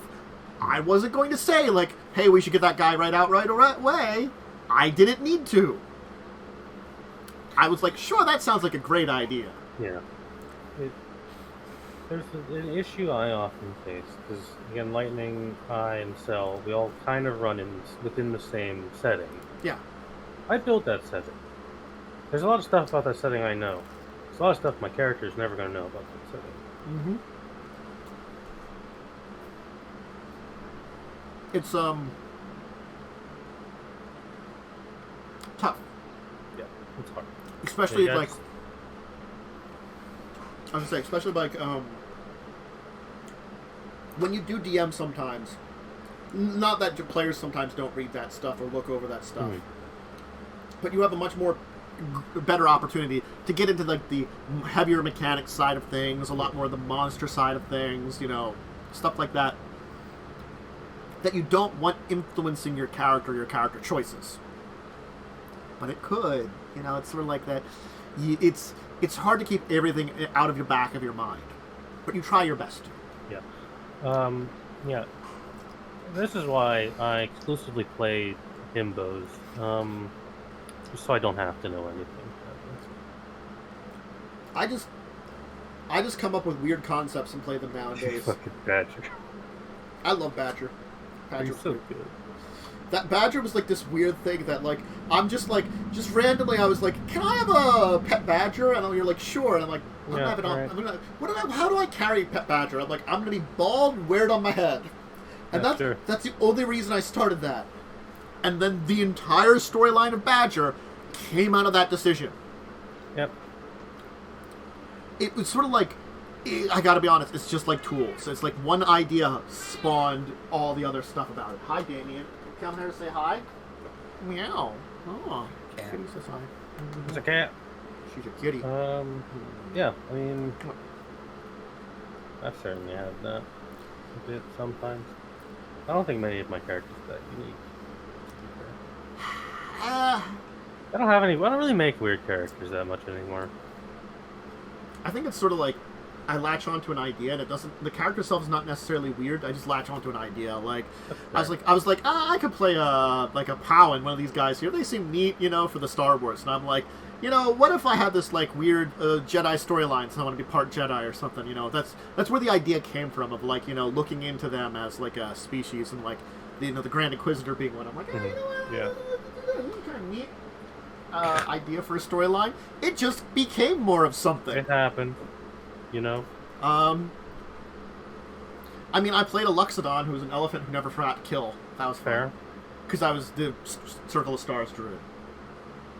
I also had like an 18 Constitution. Nice. That's a lot of con. It was kind of crazy. I just remember like, being tanky. Lightning's learned this in game already. In the game cell runs, I was looking at all the available races and like, I mean, I could play a halfling, but I don't want to be short. I could play a human, they're a little boring. Goliath, eh. Could I be, so, hey, could I be reborn and have died like 30 years ago? And so I was like, yeah, sure. And then that's part of the story now. Mm. And the thing is, you can become part of the story with just some choices on your character, depending on what DM wants to do, and that's on them. Like, I sometimes make characters more parts of the story. Sometimes I honestly don't. Like, there are easy ones, like Misty's backstory. I can just be like, hey, there's a Chalexian Inquisitor in with the group that they're fighting. Like, straight up, you can just sprinkle in some Inquisitors. Like, Cell gives it. Yeah, Cell gives I'll tell you. Like, Misty is just full on betrayed in Inquisition. They're gonna know who she is. It's like Revia's backstory. I'm like, Revia's got parents got parents and also church. Like betrayed a church that probably doesn't give a fuck because they're neutral. I'm like, followers don't. If you piss off a neutral faith, you've done something like really wrong. They're probably slightly upset, but they're like, come on now. It's like, neutral faiths just don't care. Yeah.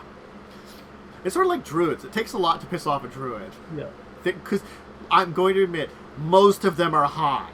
A lot. True. You know, they have weird weed or mushrooms or something that they're getting into. Like, when I make a character, I'll always, like, sprinkle a little... Here's a thing a DM can use against me in a backstory. If they do, they do. If they don't, I don't really care. It's their option to use it, not mine. Well, it's like, you know... I have to say for like the other characters, I didn't know a lot about Quentin's backstory. Ravshai, I had a very basic idea of because I knew where they wanted to go with the Cyclops stuff. Ravshai's a different character. I'm sorry, Nat. Natilius. My brain, it's too many characters, too many games sometimes. I guess that's the thing is like too many similar names sometimes because Revia and Ravshai I keep trying to confuse in my brain because they're two very two R names that they feel similar even though they're very different. It's, imagine if you had a game where everyone picked a name that starts with like the same letter. Imagine if you did that. That'd be weird. Pause. Completely accidental. We used to have Max and Wintress, but we got rid of them. Ooh, what was I gonna say? But like all the backstories of the people in like Skulls and Shackles, like there's nothing like super major that I have to be like, I have to add that in, Yeah, I mean, I'll just tell you, like Rio's whole backstory was born on that one Tian island, served on boat, kidnapped. Yeah, not much of a backstory. Yeah. Don't have to do much for that one. No. Sure, you could do some weird stuff with the curse. I'm not really going to explore it. I'm playing it for maybe 5 sessions. It might be more. I don't know. It's sort of like... I don't know how long this part's going to take. I don't know, because it's like explory / a little bit dungeon crawly, so that varies for you guys. Like, know, you've been very efficient at those. You've been less efficient at those. I don't know. It's another water cave. I'm gonna cry. No, there's no water cave. Thank God. I think there are some options for exploring some like underwater stuff again. Like I think there's like some shipwrecks or something nearby. A few other things that possibly you can explore, but like those are options. You don't have to do them. There's really only like 2 actual areas, and neither of them are underwater. Thank God. I mean, one of them is the obvious thing that everybody is would be able to guess, which is, hey, there's this abandoned fortress that they have that was specifically like weird. Maybe talked about, and mentioned that these Chalaxians made, that maybe you want to take over or at least explore to find out if there's anything useful left behind. Just saying. Look, all I'm saying, I don't want to go in the ocean anymore because some merfolk's gonna throw me out if I didn't say not in my ocean. Some Sahagwayne, that's one of the ones that looks like a sea elf. It's just gonna throw me out of that ocean. Mm-hmm. Then a dwarf's gonna throw me back in. It's a constant cycle of pain. You are cursed, which is the hilarious thing. That'd be perfect on that dwarf ship. Just pre-cursed. Mm-hmm. He's like, well, you're cursed. I should throw you overboard. Prerequisite. Anything cursed, throw it overboard. Yeah. So yeah, like,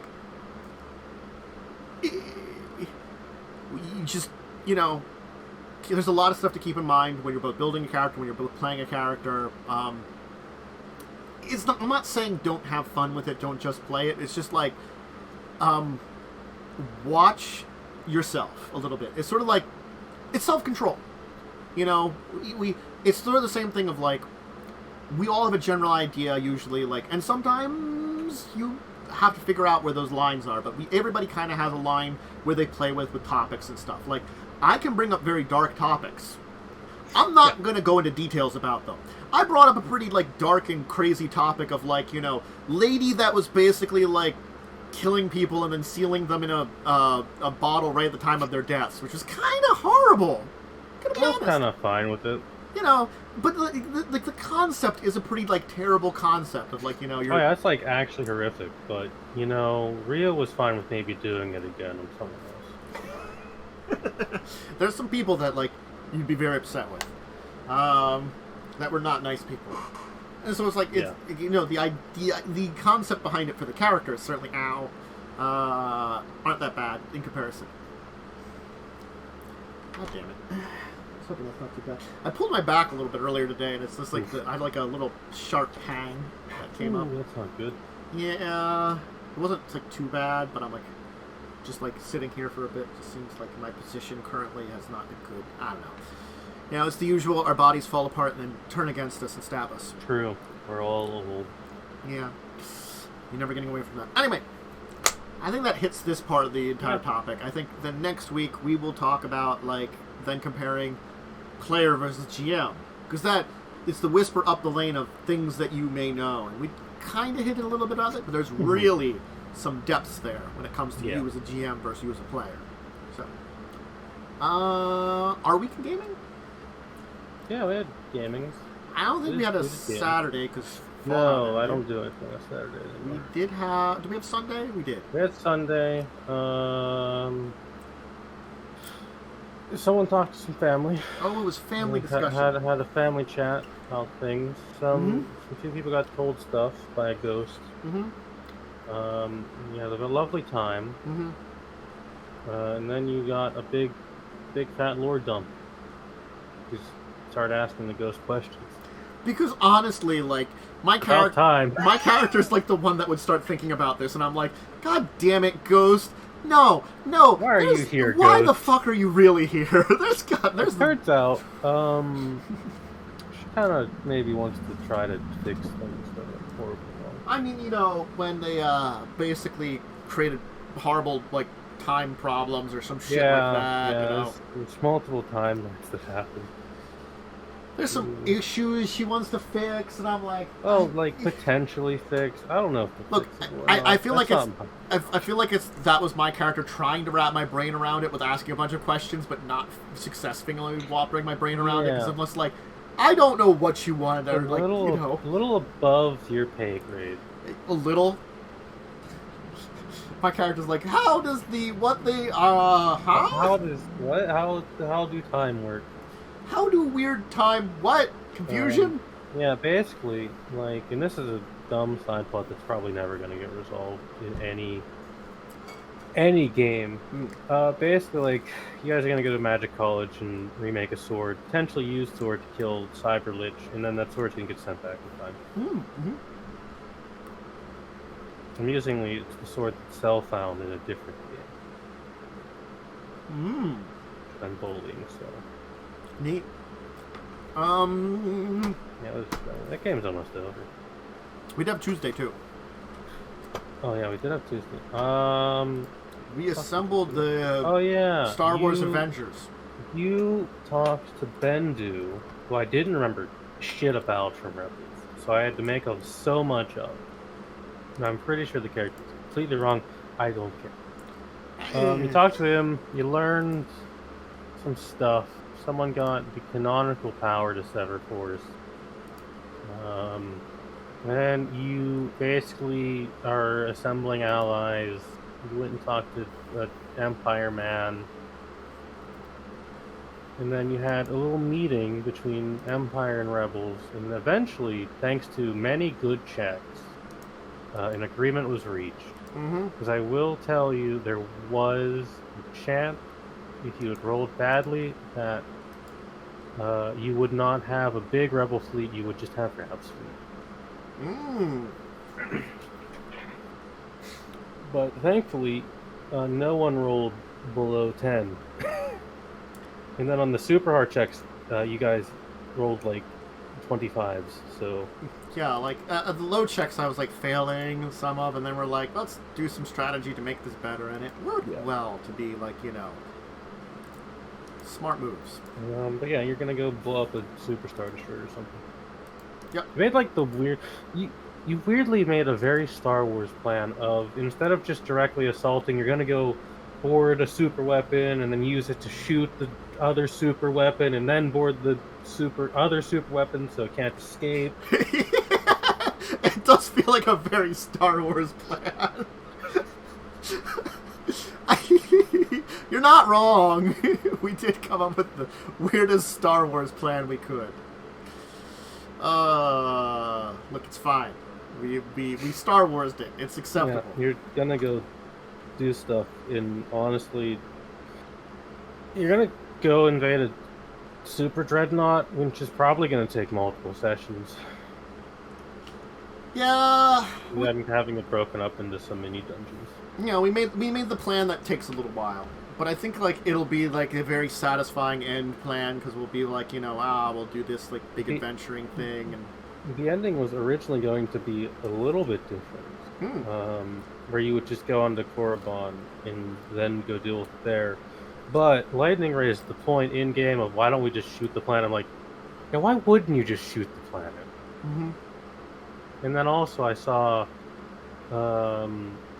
concept art from what Rise of Skywalker was supposed to be of the heroes boarding a Superstar Destroyer and fight for it. I'm like, that's cool. I'm gonna steal that.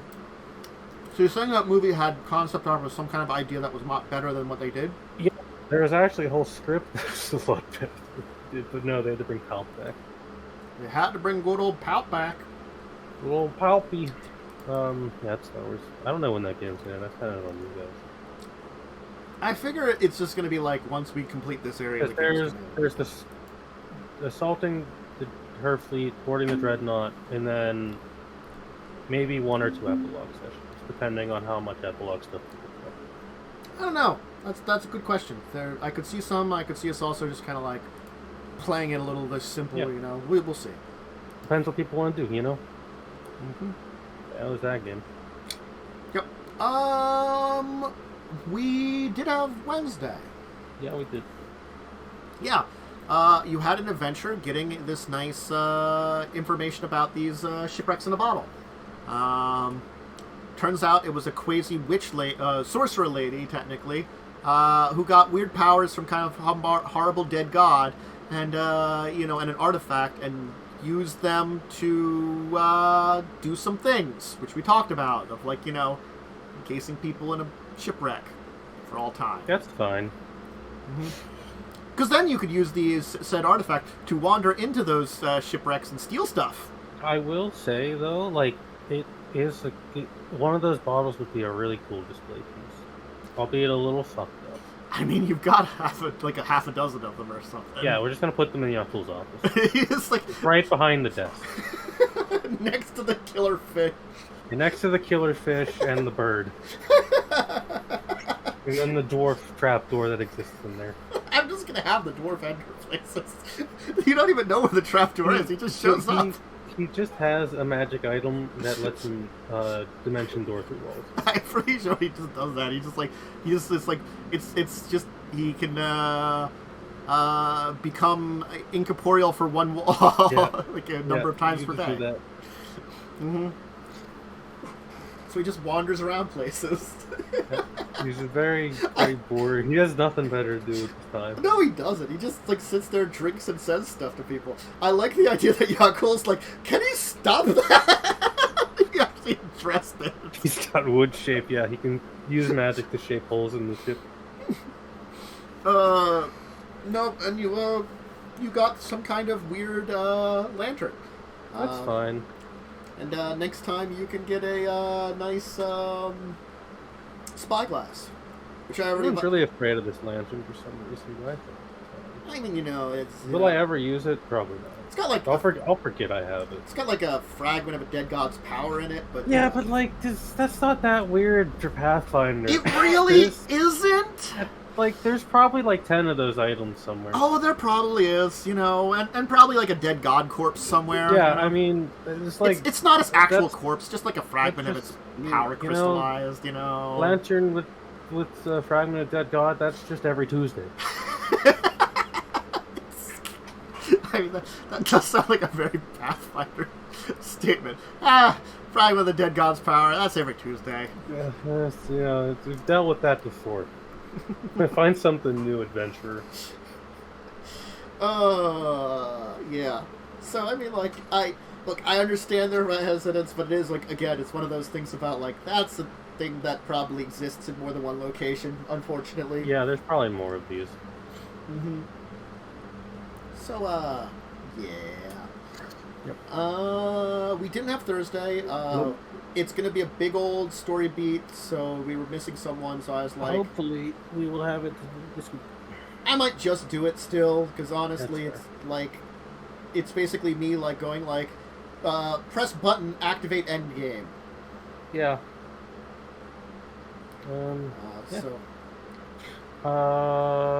Lightning, did we have a Friday game last week? I don't remember. I think we did. That would have been yesterday. We didn't have one yesterday. Well, they're gonna have it tonight, but I have to miss because I have a headache. So Lightning will have to tell me what they're going to Underdark Cave, which I think is a terrible idea. But for some reason, the cleric wants to go into it. It does sound like a terrible idea. Also, Lightning's character also thinks it's a terrible idea.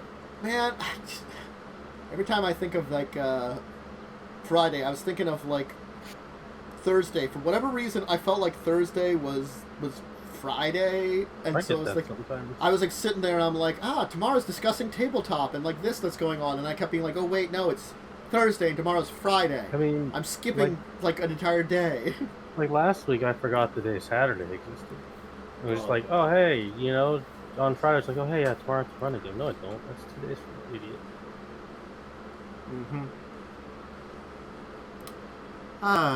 Good times. Anyway. Yep. So I think that's it for our week. Yeah. So thank you everyone who joined us. It was a little bit of a ranty day for the early parts, and certainly some things to talk about and like things to keep in mind. But like, I think it's the thing I say to a lot of people when I talk about a lot of these things is just use fucking common sense. God damn it. Yep. Do. Just use common sense, both in life and your games. We talk about it in games. Honestly, just use it in game too, please, or like in real life too. Just please, man. Anyway, so my schedule is probably back Monday for some stuff. Getting close to the end of Final Fantasy 12. Honestly, I've got the Pharos at Pharos Tower, and then there's the final dungeon. So honestly, I'm pretty close to it. I might kill the first super boss off stream after I got it down to like 3 health bars, and it killed me. Yeah, I was like, God damn it, I want to. It didn't take that long in comparison, but it still took long enough that I'm like, I might just finish that off stream. Honestly. And then, we should be having more Buccaneers and more Turner Wrath. So that should be on this schedule. Certainly, if there's anything else that comes up, I will let people know. Because I've been thinking about trying to start organizing some other stuff, but I haven't decided what I want to do next. That's a good question I've been asking myself. And sort of like, there's some things I might want to keep until Buccaneers are over, but Children of Wrath is almost over, so I might want to start planning something to replace that. I don't know. I'm going to start thinking about it, considering it. Anyway, we're going to get going. I'm going to go relax. Busy morning. I want to get some more iced tea. Ran out of ice, and I don't want to have warm tea, so, get running. So, anyway, thank you for joining us, everybody, and bye until next time. Farewell, good folks. See ya.